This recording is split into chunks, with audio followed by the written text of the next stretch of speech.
Hey everybody, welcome back to the official Wildhearts Tamer Talk. I am one of your hosts, Chase. Joining me today, we've got Dawn as per usual, and we've got a lot of cool stuff to talk about today. I know we say that all the time, but like I really feel like we've got some cool stuff this time. So yeah, I'm really excited to get into this, but you know, that comes later. First, we must That's right. discuss what we did over the weekend, or I guess the past 2 weeks, really, because it's been a little bit since we recorded. Yeah. I love how you said that. It was very dramatic too, by the way. Like, we have things to discuss. It's like, oh, okay. Yep, Yes. and then I just drop it. I'm just like dead silent afterward, like stare off into oblivion now. Yep, don't mind me. That's okay. We do have things to discuss. Man, what have I been up to the last 2 weeks? It's been a lot of um just kind of keeping my head down, grinding, working. Um, not a ton has been going on for me, honestly. I don't even remember what happened the last 2 weeks, other than I can tell you I did a three card reveal for the Star Wars Unlimited card game on my personal channel. So that was super cool. That was exciting. I have gotten to reveal cards for every single set for Star Wars Unlimited so far, so definitely very excited. And the third set of the year is always like special to me because it falls right around my birthday. So like it's coming Nice. out November 7th and my birthday is November 12th. So I'm like, yeah, like right before my birthday, the new set. So Right. like definitely like that's what I'm going to be asking for my birthday is like people just give me cards. Yep. Like that, what do you want for like tacos, chocolate, cards. That's it. Like that's what I want for any holiday. That really that's the question. That's how I'm answering. Like I mean, forget that's flowers, forget like awesome. greeting Yep. cards. Give me tacos and trading cards. That's it. Oh, greeting Um cards. Always. Ugh, what do you do with those? I feel so awkward. It feels so awkward. And like my wife and daughter love getting yeah. them for me, so I've got to keep them, I guess. But I'm like, I'm never gonna look at this again. I might pull it out, and be like, oh yeah, haha, and then I'll put it away again for like another 5 years. But If you're this, gonna do them, go homemade, oh like yeah, especially from children and stuff, like homemade, like drawn and handwritten stuff. yep, That's the way to go. That's the way to go if you're gonna do it. I mean, even from an adult to another adult, like if you hand make it, I think it's more special and stuff too, right? Like yeah, no, agreed. there's more incentive to care about it, I guess, rather than just like, here, I spent $5 on this greeting card just to make you open it to know it's from me. Like, Right. okay. I mean, they always get me the ones that like they know I'll like, because I'm a big Star Wars guy. So they always get me like the Star Wars ones, and like if it plays music or lightsaber sounds, those always get me. Like, I mean, There you go. I gotta keep it Okay. then. So, Well, yeah. I mean, you gotta have the sound effects. Okay, well, if it has sound effects, then it's not like a normal greeting card. That's they one up. They increase the level there. yep, They didn't just go for like the $5 like dollar store greeting card like because they know it's gonna get thrown away. They opted for the next level up. I like it. I yep, like it. yep. Because they know they're like, Dad doesn't like regular old cards, so if we Yeah, want him to keep it, it's got to be a good one. Yep. that's right. Yeah. So I don't know. I feel like for me it's just kind of been like I don't want to say chill because I've been doing a lot of work and there's been a lot of stuff going on and like that, but there's nothing that's like standing out to me from like the normal day to day. Not like the last time where I was like I did this and had this cool thing and like took these cool pictures and we did this. Like this time it's just kind of like I existed for the last couple of weeks and I mean that's something. You know, Right. existing sometimes is hard. So It is. I It did that. is. Hey, you made it another 2 weeks. Like, congrats. That's a I did. some people like literally like that. That is a thing. So, Yes. I've been there, done that. Let's see. For me though, Past 2 weeks, I will say for the most part, it's been pretty chill. We haven't had a lot going on, except over the weekend, my daughter had a sleepover, and it was 4 girls in total, including her, and they're all five-year-old girls, and so it was a disaster, to say the least. For one, I got sick. On one of the days, like I had a scratchy throat and like a runny nose, and it was just like miserable. But there was just so much going on that I didn't even have time to like acknowledge being sick. I just had to be sick while doing everything else. So that was a thing. And then for the most part, it was fine. They were all having fun. It was loud, like, sure, that's normal for a bunch of 5-year-old kids like playing together all day and into the evening. The disaster came at bedtime. Because 2 of the girls were twins, and this was their first time sleeping over at a friend's house. Oh. Yeah. So they were really rambunctious, and just like they couldn't really fall asleep, and then they were keeping my daughter and then her other friend awake, and her other friend has stayed over a few times now. So like that wasn't anything new for her, but the other 2, they were just like, they couldn't fall asleep, and then they were upsetting the other 2 because they were just being loud and not falling asleep. And then so my daughter started wigging out, and I mean, if she would cuss, like, she would have been at that point because it was that bad. Eventually she just like got up, left the room, and went into my mother-in-law's room because she stays with us. And yeah, it was crazy. And eventually, like, we had to call their parents, and the parents were like, all right, do we need to come get you? They're like, no, we want to stay. They're like, you need to fall asleep. And it's like, well, I'm going to get your dad. And they're like, no, don't get dad. And they're like, we'll be good. I'm like, oh, no. Oh. And Oh no. so then me and my wife both, we had to sit there and rub these poor little girls' backs until they eventually fell asleep. It was just like, oh my gosh, I haven't had to do this with my own child in like years. So, and it was just like, oh gosh. But yeah, next day they got through it and had breakfast and had fun, and then their parents came and got them, and life got better. So. Oh my gosh. Yeah. Okay, here's a little like off tangent story time. I remember it wasn't the first time that I had like stayed the night or like been away from my parents, because I had been in school and everything like that. But this was around the end of elementary school, like getting into middle school. So I was, I don't know, between 11 and 12, somewhere around there. And I actually got to go, I don't even think this exists anymore, but an organization called People to People. It was student ambassadors that got to travel to other countries, and we would go in like this big group, travel, and it was like a full like 3 weeks.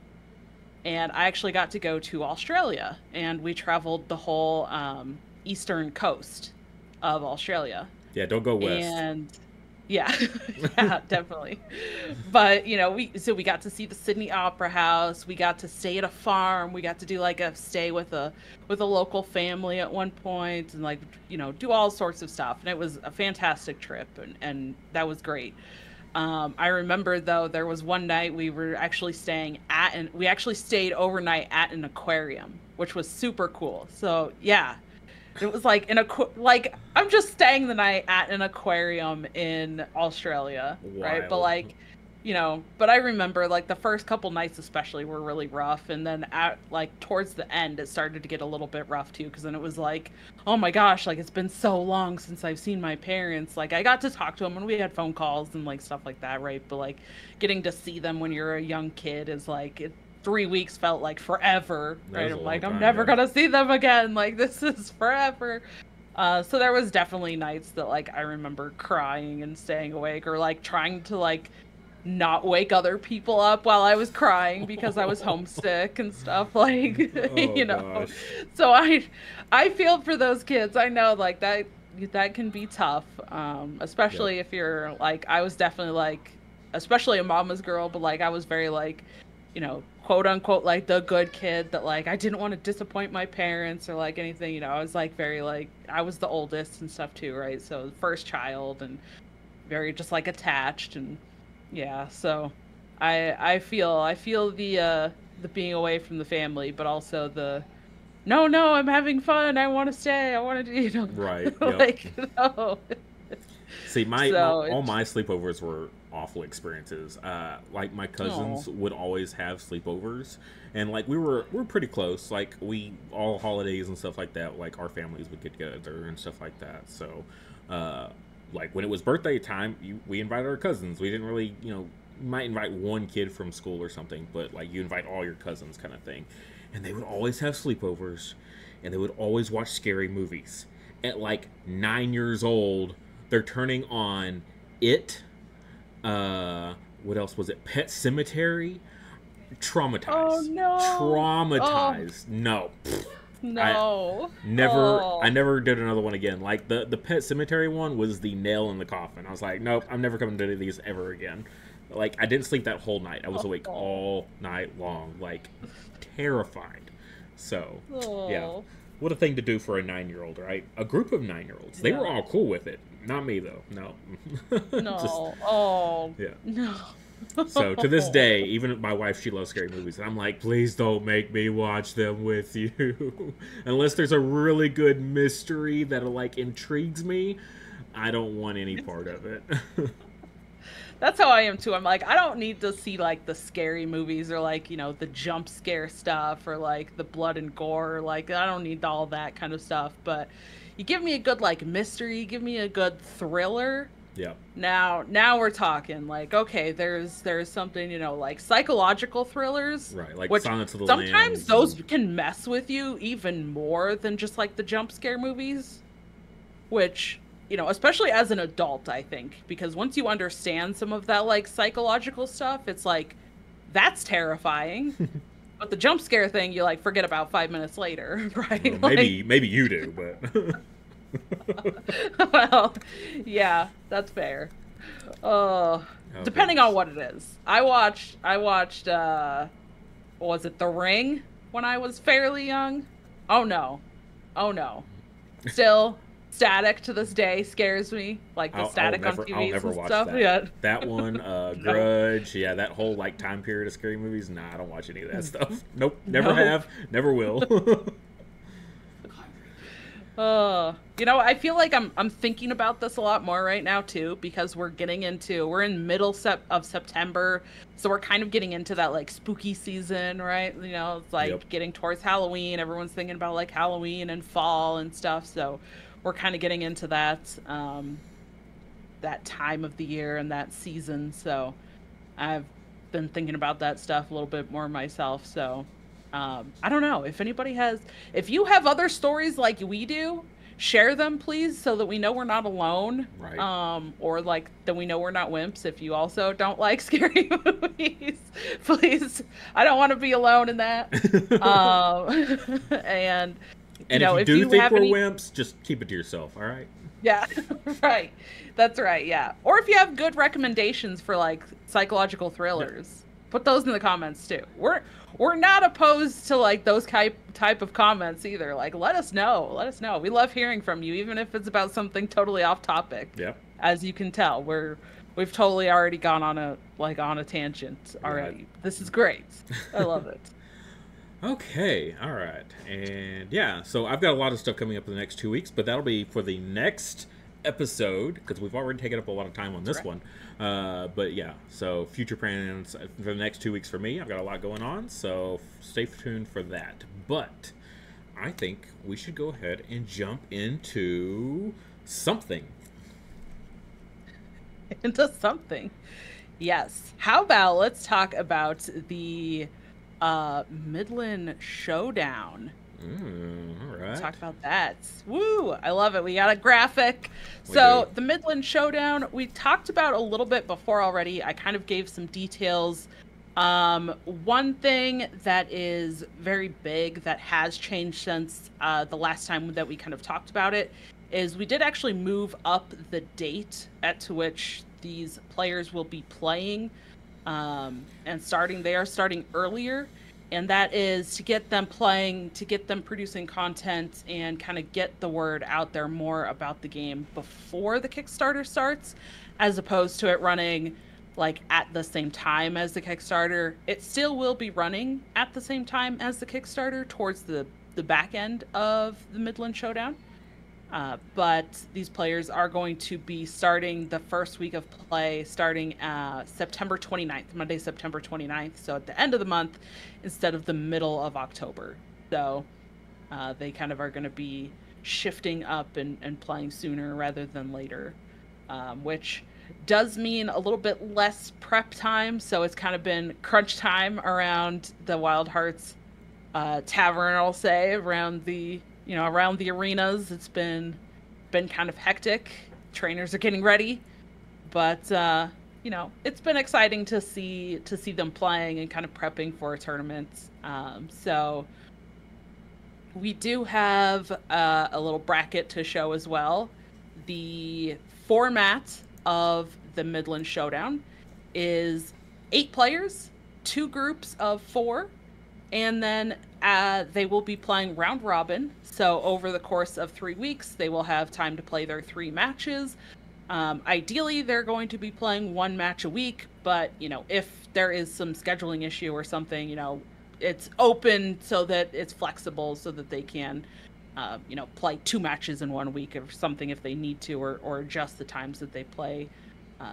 We're not going to be like, you have to play 1 match a week, and if it isn't done by the end of the week, like, that's it. Like, we needed it to be a little bit more flexible to accommodate a lot of stuff that's going on and accommodate the adjustment in time that we had, for bumping this up. So, we're being flexible, working with these players. And then at the end of it, there will be tiebreakers, because I'm sure, only having 3 weeks to play 3 matches, some players might be tied at like 2-1, or maybe there's a couple players that are going to be tied like 1-1 or 1-2, and we'll kind of see like how they're doing at the end. But if there's players that are tied 2-1, for example, at the end of the 3 weeks, it's going to be difficult to say which player is going to proceed to the finals week from each group, right? So we need some tiebreakers,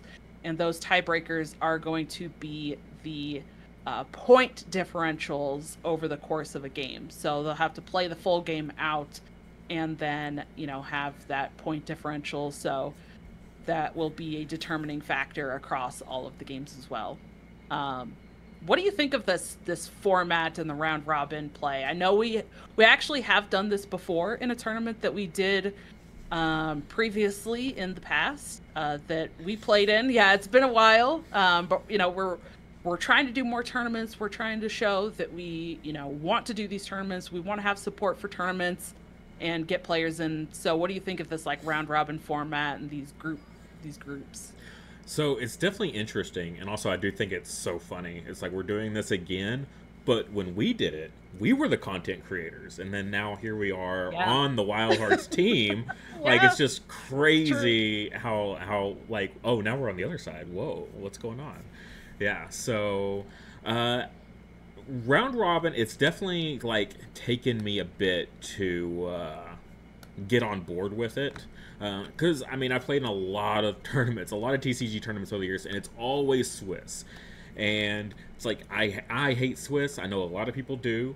But it just, for large-scale tournaments, it just, like, it feels like the easiest thing for the tournament organizers to do over something like this. But for a smaller tournament, I mean, even up to, 16 people I think is a lot easier to manage. What I like about it is it's not just you lose at a certain time and then that's it. You're just your tiebreakers all suck. Everything sucks. If you lose too early, or if you lose at a certain point in the tournament, then it hits harder than it would at another point. So doing it this way, and then having every match have the same weight, and then having your points also be a tiebreaker is also a factor. Like, for tiebreakers, like, that is really, really clever, and I really like that. So yeah, this is neat. I like this because it feels like every player's got more of a chance throughout the course of the whole tournament, rather than yeah, you just I lost round one. All right, well that's it for me. Like, no, it's not nearly anything like that. It's a lot better doing it this way. And then yeah, and then taking the best person from each bracket, and then that's your finals is. I like that. So because I know some people, some tournaments they'll do like they'll do the Swiss and then go into like single elimination for the top whatever after that. That's kind of like what we're doing here, single elimination for 2 people. So yeah, and I've also played in a lot of tournaments for multiple card games over the course of a lot of years. I don't know how many it's been that I've been competing. Yeah, like, do we really need to go over that again? I already feel old. We don't need to discuss that. If you missed that episode, yeah, you got to go find it. Yeah, well, needless to say, we're old. Yeah, and definitely like I've also played in multiple like weekly leagues. And for me, I definitely like the weekly league format as well, which is one reason why I kind of really wanted to go with that format here, instead of it just being like a single day event. Because, there's a couple reasons, right? But for one, if you have an off day, if you don't feel good, if, something happens, then like, hey, that was this week, I still have the other weeks.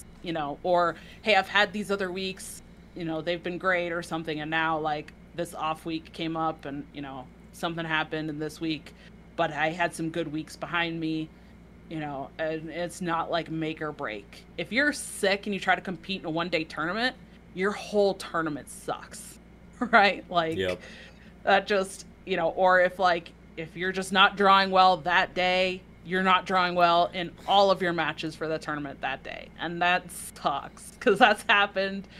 And it's like, it's not a great feeling, right? Yep. So this kind of alleviates some of that. Plus, I think there is some really cool incentive for these players too. Like if they do have a bad week, especially at the first week or second week, there is that incentive, especially after the first week, to kind of kick it up a notch and be like, okay, now I've kind of like, I have a game, a match under my belt. Now I know how my deck plays a little bit, or I want to practice my deck even more after that match. And they have some time to do that and prep.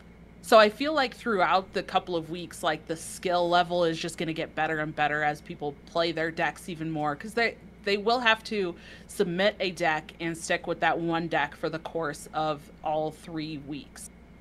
And in the finals. So, they have that opportunity to play more with the deck in between their matches to get more practice and prep time in. So, that's another like interesting thing that I think in this format that you don't always see, in other tournaments where it's like a 1-day thing or a weekend tournament, you see all the prep beforehand and then you see, the results of that, just that snippet of time.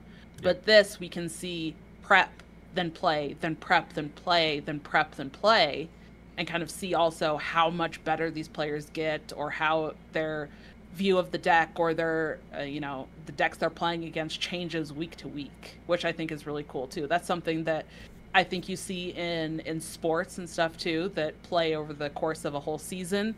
Right, you kind of see strategies change a little bit. You see how players do over the course of a season. So that's something that's very similar here. So I think that there's definitely merit to seeing how these players do. And talking about players, I know I just keep saying the players, I keep referencing them. Let's talk about who is actually playing, because we do have our 8 ambassadors and creators who are playing. So let's talk about it. We have the first one, Ride My Avatar, and we're gonna have all of these linked as well in the description. So definitely check out their content, support them, and see what they're doing. We have Jade Johnny, Simba, Jamie Sharp, which I am so excited to see him doing some competing. Samuel Graham does TCGs. I feel like I always mess that up if I try to say it fast. So Sorry, I was saying it a little bit slower, so that I actually enunciate the proper name. It sounds more dramatic that way anyway, so. I know, right? Samuel Graham does TCGs. That's right. We also have Don Fidel, and then a couple of women competing as well. We have myself. I will actually be applying and competing. And then we have Mayu, who's going to be competing and putting out some content on your channel as well. Yep. I hope she's ready. Yeah. She has to. She's, being sponsored by the Battle Ready Inc. channel, so yeah, she better not put me to shame. No, it's fine either way. That's right. Yes. So these players are going to be creating different content and stuff as well. Some of it might be in the form of videos. Some of it's going to be in the form of like written content. So just definitely stay tuned to all of their channels. Go support them. Give them a follow. Give their content a like. And, check out the game from various perspectives before the Kickstarter. And then, I know, and then there's still more. But wait, there's more. We are also going to be picking at least one game, but I think the aim is one game every week to kind of be a featured match here on our main channel. That Chase for sure, but if I'm not playing, I know, surprise. If you didn't know about this, that would be such a shock. Like, by the way, live on the show, you're finding this out. Cool. All right. Voluntold, got it. Voluntold. Chase will be casting some of these games throughout the couple of weeks as well. So we're gonna have some of that featured on this main channel as well, so that if you are just finding the channel, or if you've been watching this show and you want to watch from Chase's perspective, or Chase and myself, or maybe even John comes in, Dankastad, as support, and comes in and helps out as well. We want to cast some of these matches and actually get them on this main channel for you all as well, so that you can check that out. So I'm very excited for this. This has kind of been, again, like a thing that I've been spearheading and leading up a lot of this, but definitely, huge shout out and thank you to the whole team, because all of you have been helping message these ambassadors, have been helping, make sure that everybody's ready to go by playing games, teaching the game, setting up and scheduling times so that the players always have somebody to play with if I'm not available, all of that. So huge team effort to get all of these ambassadors and all these players ready for this, so that we can have an awesome Midland showdown. And I feel like I want to explain what Midland is, because I don't know if we've actually talked about it before. So people are probably like, what is the Midland Showdown? Like, what does that even mean? What is that referencing? So Midland is the capital city of Tetram. That is where the capital is. It lies kind of near the center of Tetram, of the world of Wildhearts. And it is surrounded by water access to different parts of Tetram. So it's kind of near the center. There's water all around it. And Midland Court was used for the championships. So it's kind of like it has this old arena, and then there's a new arena that sits almost directly in the middle of the capital. So it's kind of showcasing, like, this is something that's really important to the people of Tetram, to the city of Midland, and the kind of sport of this competing is like just magnified. It's shown all around, and the judges every season, right? Like, the arena is closed for some of the season, but the judges will take the roof off with some magic. The matches begin. There's like speakers throughout the entire city so that the casting of the matches can be heard throughout the city for the people who are working or who can't attend, or once the arena is full. Like in the artwork you see on the screen, the arena, like the stands are packed, right? And then there's people outside the arenas. There's people that are trying to spectate and listen. So yeah, that's kind of where The backstory, I tailgaters. guess, is. Yeah, you Yeah, gotta. the tailgaters are. That's right. Yeah, yeah. You gotta have some tailgating, right? There's always food. It's always got to be food. Oh yeah, yeah. That is just a running theme with us and this show. Is everything has to be tied to food. Yep. I'm telling you. There it is. The tailgaters. The tailgaters are outside the arena, listening and cheering on their favorites. So yes, please, we enjoy having spectators. We enjoy having people cheering on the competitors. So we hope that all of you will enjoy watching these games, watching these matches over the course of the 3 weeks plus the week of the finals match. And, just go follow those content creators, check them out, support them. They're putting in a lot of work to get ready for this. They're going to be putting in a lot of work to create the content each week, showcase their matches. So a huge thank you to them for signing on and doing this. But yeah, that is our Midland Showdown and what we have coming up for our, I guess, pretty much the month of October. Yep. Is really what it's going to run from. Yeah, like for the very course of end the campaign, of pretty much. Yeah. So as you can tell, I'm like nerding out over this. I'm very excited about this. I love competition and competing, and especially in card games, I love supporting others doing that. So to be able to put this together and actually be able to talk about it finally, and like it's coming down to it, and we're getting ready to actually kick things off. We announced who's in it. That's so exciting. Finally, it's been a road. It's been a road, let me tell you. It's been a long road to get to this point. So many messages sent out and locking things down, getting everybody on board. So I am very excited, and I hope that all of you enjoy it as well. Yep. Yeah.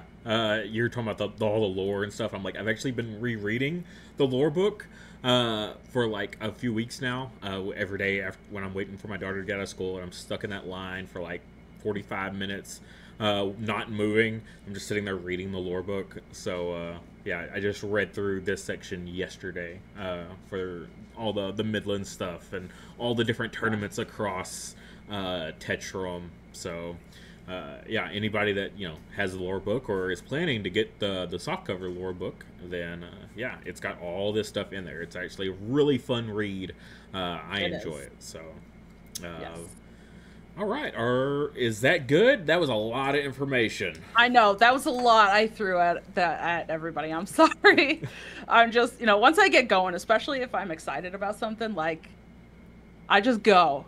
Go. I like, here's all the details. Here's all the stuff. I'm so excited. So with that, I think we're good to go into some card reveals that we've had over the past few weeks. Yes. Yes. So yeah, let's pull those up. I think they should be right. Oh no. We have something even better than card reveals. This familiar on screen might look a little different from the Rapture we've seen before. Also, what's with these symbols on the sides of the names? And yeah, what are those?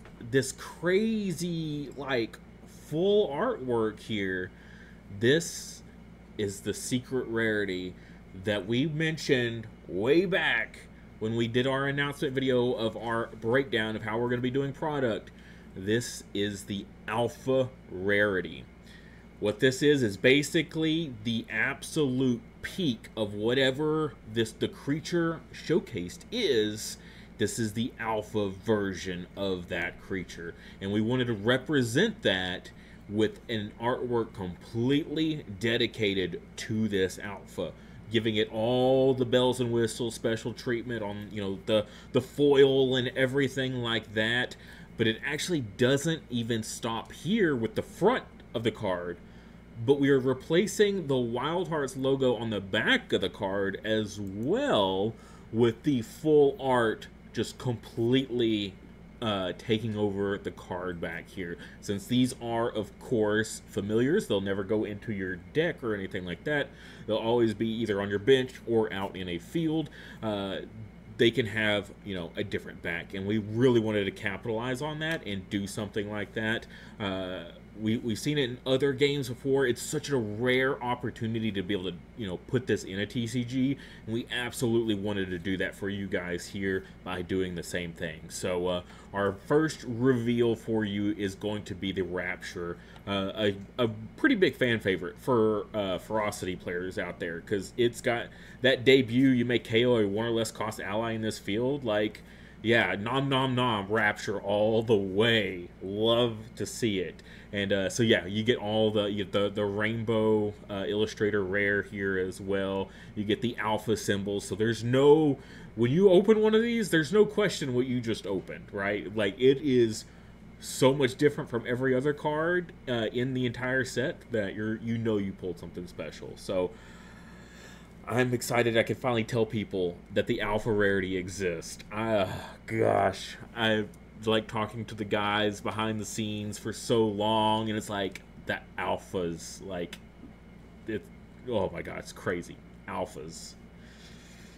I said it. Yeah. I said it to the public. The world knows. It's finally out there. Oh, finally. I don't have to keep it to myself anymore. That's right.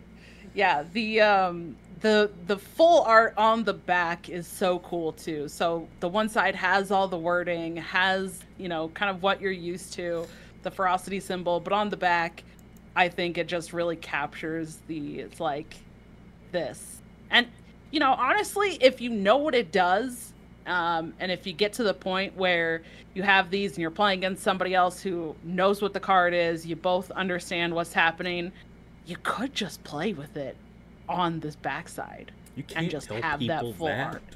What? Why? No. Yes. No, I mean, it's so cool. Like, if you're playing at home, you're playing, you know what it does, like, play with this.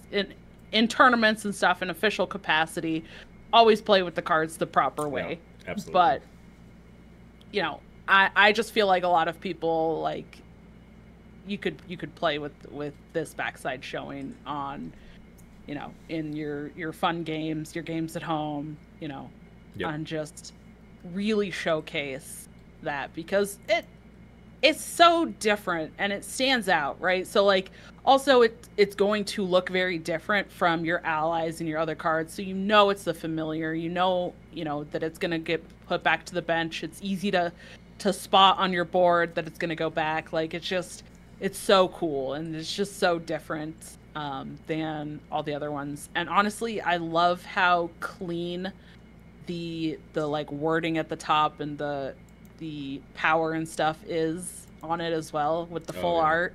It just looks so nice. It looks so good. Yeah, these alphas are really, really cool. And I've known about the alpha rarity, but like, to get to see it, because I just saw it like like not long before we were recording this. So right. To get to finally see it for the first time, it's like, that's what it looks like. Okay, that's awesome. Like, I get the visual with the info about it now. Like, I've put it together, so it's really cool to see. So I'm definitely really excited. I love the rarity icon around the wording as well on the front. Like, that's just super sick to me. Like, it stands out, right? It's like, here I am. Like, this is different. I'm awesome. I'm this boss of an art. Like, it's so cool. Yeah, I really hope that, because of course I'm going to back for my own personal pleasure to get some packs and stuff. I really hope I pull an alpha so I can show it to everybody, because I know the foil, every time we do foils, like, they get cooler and cooler and cooler. And after the ones we had last time with, like, the bounce orb and the amp tar and stuff, with the white layering, I know that these alphas are gonna be like mind blowing for the foils. So really excited. I hope I get to show it to you guys. And you know, with these backs having these full arts and stuff, like it can even like there's always room to like do stuff with this, right? Because you can use the art from the other side, or we can, you know, expand upon it, because like there's an area where there's, you know, where there was words, like we could put stuff there, expand upon the art and stuff like that. Like it's just it leaves so much room for growth or change, and it doesn't actually, and it still holds just as much value and like oh man, I can't even think of the words to like say at this moment, but you know, it still feels amazing to have something like this, and having the artwork be different or the same. You know, there's so much stuff we can do with this. I really am excited to see how far we can push the boundaries on those foils, and what we can do with like, oh, this is just like a foil print, you know, on the back of your card kind of thing. Like, very cool. And got a little bit of some sketch work here, trying to figure out how to you know, do the poses and stuff like that. I'm glad we didn't go with this bottom right one where he's just like so I like the kind of the more T-Rex style, like you know, the roar at the running, kind of the swiftness there with the you know, the lines and stuff like that. So very cool. I can't wait to show off more. I don't even know if I don't think we're going to show off anymore. Don't hold me to that, but I know, you know, we're not going to be showing off everything before the set launches, but there are plenty more alphas that are going to be in the set, though. But we wanted to at least show you one so you can get a good understanding of what to expect out of the alpha rarity. Yeah, and this is in the Series 0, correct? So for people that are looking to get, you know, potentially this specific rarity and this specific card for the alpha rares, that is going to be in Series 0, and then all of set 1 that will encompass like Series 0 through 6 through all of 2026. Is set 1. So there's going to be definitely more coming, and they're just so cool. But if you're interested in this one in particular, that's in Series 0, that is in our October this year, October 2025 Kickstarter campaign. Yeah, and these are exclusive to that campaign. So Series 0 campaign in October 2025, the only time you can pull this out of those packs. You can get the packs again later, but the alphas will not be included in those packs. So some incentive not to miss out for sure is to go ahead and back during that campaign, so you can, you know, try to get your hands on some of these, because yeah, they won't be available again in future releases of the same pack. Absolutely. I love the sketches and stuff going with it as well that you already showed, but just it's cool to kind of see the process and see like how it started, and then like the final version as well. Just I love seeing that kind of stuff. I love the behind the scenes and seeing how things are made and how things are created. So right, yeah, the art team actually, you know, because we have the channel in the Discord, and they're usually showing off a lot of their work in progress stuff. So sometimes they'll just do teases like this, like, what are they working on? I don't know, some sort of dinosaur, lizard, something. Yeah. Like, I wonder what that could be for. And like, you know, this could just be sitting in the art channel for like a month, and then all of a sudden, oh my gosh, this is the alpha, like crazy. Yeah. So yeah, very cool. So true. So true. It's a good channel. It's a good Discord. It's a good Discord, yeah. Shameless plug. Shameless, not so shameless plug. I love our Discord. All right. That's the Infernander. That's not right. We're going the other way. There we go. So, the reveal from 2 weeks ago, so we actually have three reels to go over. This was one I did on my personal channel, so if you haven't checked that out, we're going to have links, of course, to all three of the cards we're going to talk about, to their original reveals, down in probably a pinned comment or something like that. But Doubling Cube here for Ferocity, a one-cost Tamer item magic card. Gain the effects of one or less cost Tamer card in your discard you haven't gained this round. So if you played the card on a previous round, then you can play the Doubling Cube to basically copy a one or less Tamer card. That's really nice, honestly, because there's so many like cards out there that really you want to have more than two of, right? It's a 30 card deck and you want to play a card 4 times. Okay, Doubling Cube it is, right? So really cool that you can basically increase copies almost in a way in your deck, but it has more than that, right? That almost alone is worth it. But then Seek 3, but discard any cards you do not put in your hand instead, which actually is really cool because that could actually set up for a second Doubling Cube, which is really spicy, honestly. So yeah, Seek, grab like that creature that you need, that whatever ally it is, and then pitch a Tamer card, and then just boom, Doubling Cube whatever the Tamer card it was that you pitched, and oh, you get a Seek again.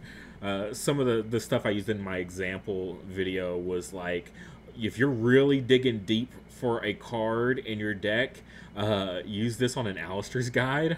So you Seek 4, and then you Seek 3 afterwards. So that's like going 7 cards deep in your deck looking for whatever that specific out is, off of a single resource.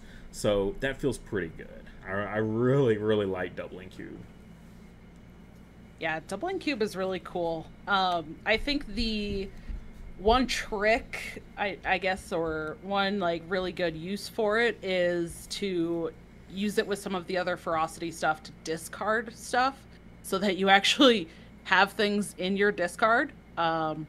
You would think that that's like, yes, of course, you need things in your discard, but if you don't have ways to discard cards, you might get stuck with a Doubling Cube and other stuff in your hand and nothing in your discard, and then your Doubling Cube is just like sitting there going, I have nothing in my discard to use it with. Yeah. I like Drill Attack in Tactics, which is a one-cost Tamer skill, Tamer card, to return an ally from any field to its owner's hand, and you may move or deploy a friendly familiar, which is super cool. There's a lot of like move things you can do. If your opponent has put one of your familiars back on the bench, you can deploy that familiar. You can pick an ally from your field and put it back to your hand, or you can pick, an ally from any field that's your opponent's and put it back in their hand. If you want to get something of theirs off the board to try to win a field, if you want to, put something of yours back in your hand to reuse it for a debut effect, there's that too. So there's just a lot of like different ways to use the Doubling Cube with some of these Tamer cards, which is super cool. Yeah, one of the cards, it's like, it feels so awkward to use it on it, but Lucky Hat, because it basically makes your Doubling Cube free in a way. So it's a free Seek 3, put one in your hand, and then set your discard up. It's just completely free to do that bit, is kind of how I look at it if you're using it on a Lucky Hat. And it also allows you to play behind your opponent, right? This just eats up an action, kicks it back over to your opponent, and then they're like, okay, well, I was waiting on you to put a creature out so I could auto-ult it or something like that, right? And you're like, nope, I'm just kind of stalling out here. Let me just play this card that's basically for free, right? And yeah, so it's just there's so many uses, it's crazy. Yeah. Speaking of playing behind your opponents, you could also use Reset Spell in Special to choose a field and reset up to 4 different creatures in that field, and then you get to Seek X, where X is the number of creatures you reset that had plus or minus power, which is so cool. So like, You let your opponent build up their stuff, and then you're just like, oh, by the way, I'll use reset spell. You use it, and then it goes to your discard. And then next turn, or next round, you can follow up and play Doubling Cube and be like, well, I haven't used this reset spell this turn, so I'll use the effect of reset spell with this Doubling Cube and reset stuff again. And you can do like the mix and match. See, I love the flexibility of stuff. That's why I'm pointing out like these cards that for me, I'm like, you could use it on your stuff or your opponent's stuff, or you could do with reset spell, you can kind of do both, right? Up to 4 creatures in that field. It could be like 2 of theirs and 2 of yours. If they put negative power on yours and positive power on theirs, and it's creatures, so it works on familiars. Like, it's just, there's so many, like you said, there's so many cool uses for it. Yeah, and this is a great ferocity card just because ferocity does, they do a lot of discard, right? So there's plenty of cards that you just don't get to activate because you had to discard them. And so you're like, okay, well, I'm running 2 copies of it. I discarded one. The other one's buried in the deck somewhere. Well, good thing you got cards like Doubling Cube in ferocity because then they can still help you play those cards. So yeah, it's the perfect card for ferocity if you're running a lot of like those Tamer cards, which there's a lot of skill cards that synergize with stuff like Infernander and the Sylphunk and stuff like that. So you know, it makes sense to be running a lot of those Tamer cards, and then, you know, if you're discarding them, maybe on purpose, maybe on accident, if it's random, then Doubling Cube can help you, like, still get your value out of them. So, very cool stuff. Next card, we got the Pakera here for Might. Who revealed this one? Captain Hardrock revealed this one on his Instagram, which was awesome to see. I love some of those, you know, just real straightforward, just like, here's the card, here's what it does, what do you think? Like, right. You know, sometimes those are the best reveals to me. Like, it's just very straightforward. You get to see the whole card image in the post, and yeah, thank you so much to Captain Hardrock for revealing it. Yeah, and on Instagram too, like in a, you know, a medium that I tried to get us out there and involved, but Instagram is like, unless people actively go and find you, it's kind of hard to break in there, even with the hashtags. So having someone else, you know, fight those good battles on Instagram for us is really, really nice and appreciated. So the Pakera here is a 2-cost 4-power ally. It has the Tame subtype here. Trait, yes. I was like, subtype, the typing is Gusting Woodpecker, but, well, yes. And then the style is Might. Lots of words. Debut. Each friendly creature in this field gains +1 power. Very friendly Might card here. And it's each other, so keep that in mind. He does not gain it himself there. But still, as long as you're playing it with at least one other creature and its ally or familiar there, you're still going to get that classic Might 2/5 stat line, basically. You're just kind of splitting it up a little bit. And then KO Seek 2. If the card you put in your hand matches the style of this card, you may reveal it to gain 1 VP. That's cool. So there's so many different like layers to things I like about this card. One, giving that power to other creatures. While yes, it's kind of, if it's just one other creature, sure, it's like a 2/5, right? But then it splits your power up amongst multiple creatures. So if your opponent KOs something, it's not, you're not, all that power all at once is going away. No. It's split up, so then they can't just get rid of all your power all at once. I like that. So then that synergizes with the fact that he has a KO effect, so you don't actually mind if he gets KO'd. So yeah, that Seek 2. Cool, not bad. A little bit of draw in Might is always appreciated. Something besides giant growth, right? To help you dig deeper into your deck. If the card, you know, matches this, and you can definitely kind of, you know, maybe build a little bit more Might cards into your deck if you've got some really good synergies like this. Again, make sure you build it out thoroughly and not just rely on, I'm going to get one VP off of Pakara, right? Like, I'm going to build my deck. Don't do that. Like, don't build your deck around a Pakara, okay? But it is really cool that you can get some really good synergies there. And free VP in Might. Usually that's like we see that a lot in Tactics. We've seen it in Ferocity. I can't think of anything coming to mind in Special at the moment. But, you know, Tactics is the primary one that does a lot of those like free VP gaining stuff. So it's cool to see it, you know, the love getting spread out a little bit in the other areas there. So yeah, that's just it's a cool card. I mean, you say free VP, but at the same time, you do have to reveal the card that you take. So it is giving your opponent some information. Right. Which, you know, there is something to consider there. And that's one thing that I was going to bring up that I really like about this card too, is that, you know, sure, you get to look at the top 2 cards, pick one, but even if you pick a Might card, if you don't need the VP, like if you're already ahead or something, you don't have to reveal the card to your opponent to get that extra VP, which is kind of cool too. Or if you're like, man, I really don't want to give them the info on this card that I just got, like, because it could change the course of their actions, right? Like, you know, you don't have to reveal it, which is super cool too. Like, there is that kind of strategy of, you know, picking, or if you pick a Might card and don't reveal it for the VP, they could also think, hey, they didn't reveal it to get a VP. Maybe they didn't even get a Might card. They might have actually picked whatever other style they're playing. And then it totally throws off what they're playing around because they think that you picked some other card.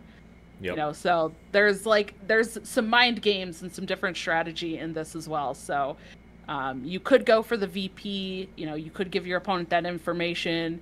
You could just use it for card draw and not gaining VP. Either way, you get the debuts. Like, there's a lot of upside. This card is really cool. I definitely like this card a lot.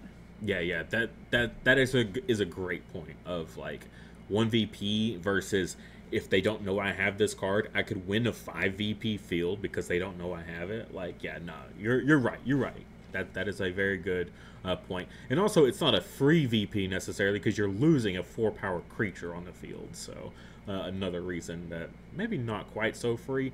But the drawback to losing it entirely is there is still some cool stuff happening there. So yeah, Pakara here, very cool. And then the last reveal here, we have some tactics. We got Shaper Magic, a 1-cost Tamer magic card. You may reset 1 creature in each field. Swap the positions of 2 fields. This is a first for Wildhearts that people, I'm sure, were not expecting to see.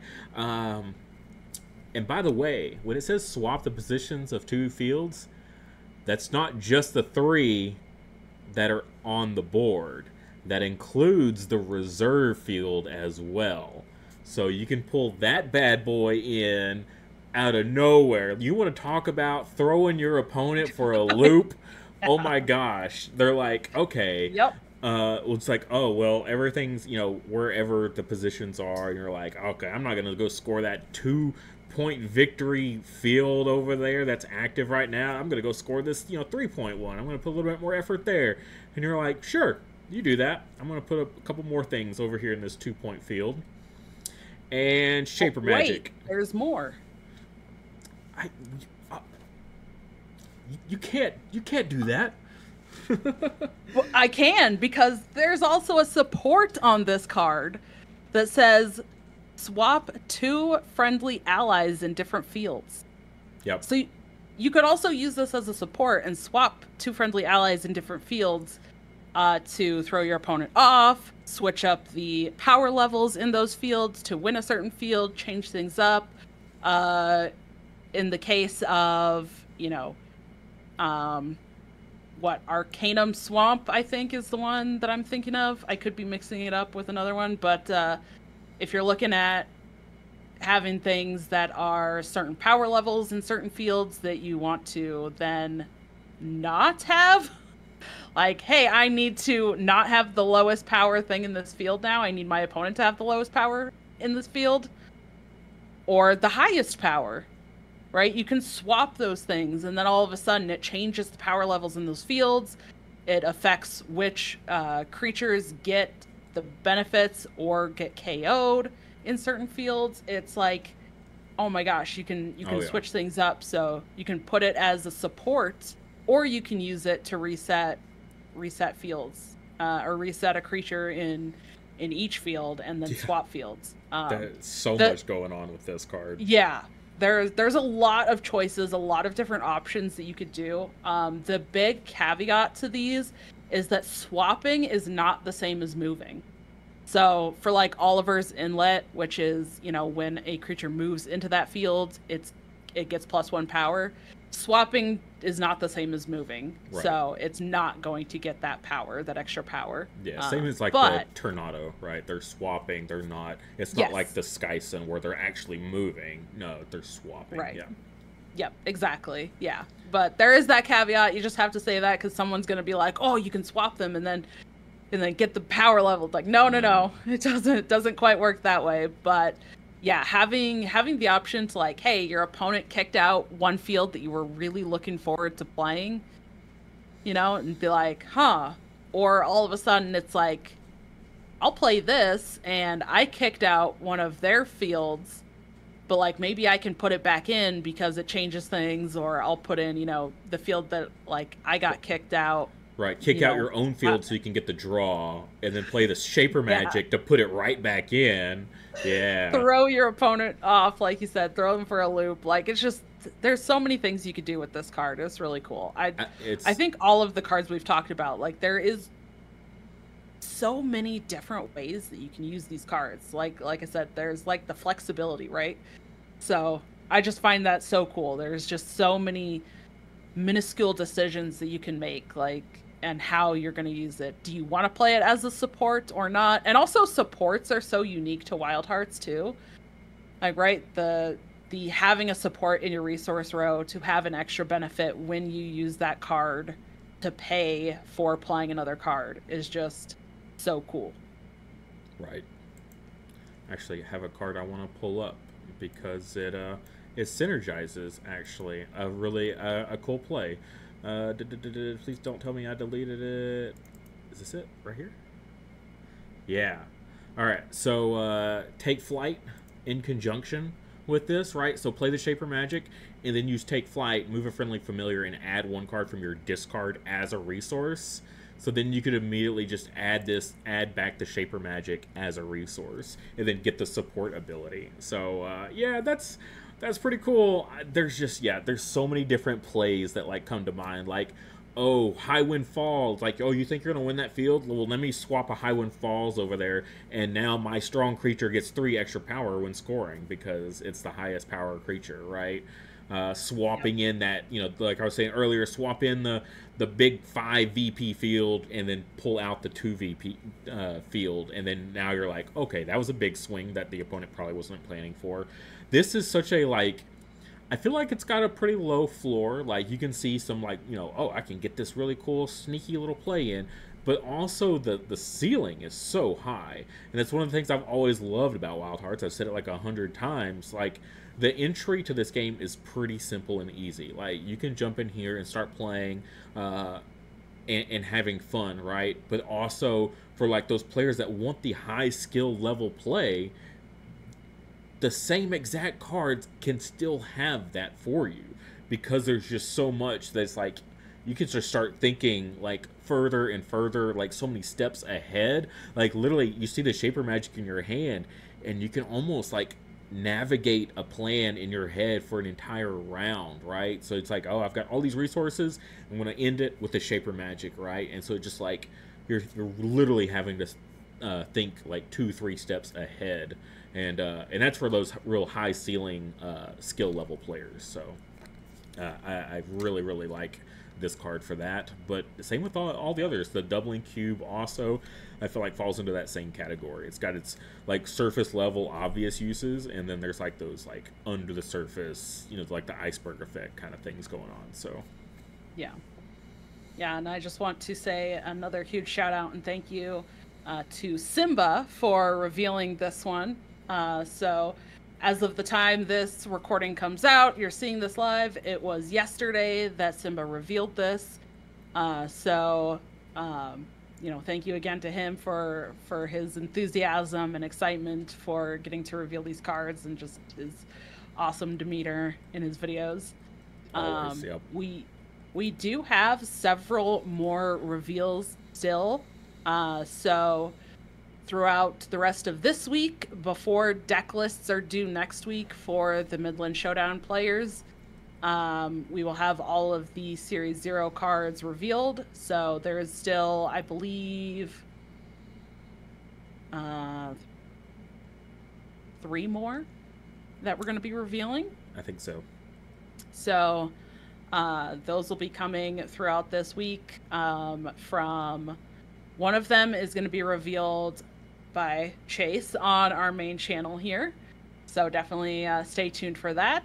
The other is going to be revealed by Jay Johnny doing a second card reveal. And then the last card is going to be revealed by Jamie Sharp. All right. Well, I think that wraps up all of our card reveal discussion. I don't think we have any more news.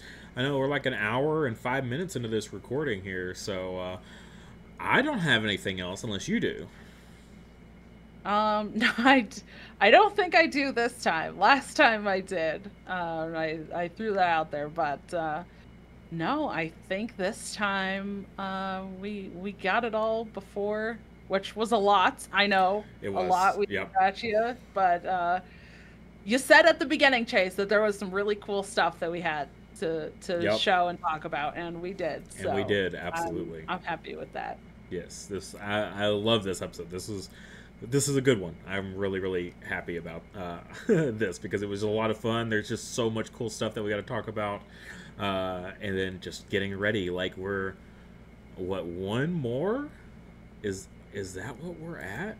Are we one Tamer Talk away from release? I believe so, yep. October 1st will be our last Tamer Talk before we are live for the Wildhearts TCG Kickstarter. So be ready. Go follow the page if you haven't already. We're trying to get that follower count up. Literally, the follower count gets higher and higher, the better off we are for the success of the campaign, right? So if you haven't already shared around, try to get anybody you can to go follow it, even if maybe they don't intend to back it.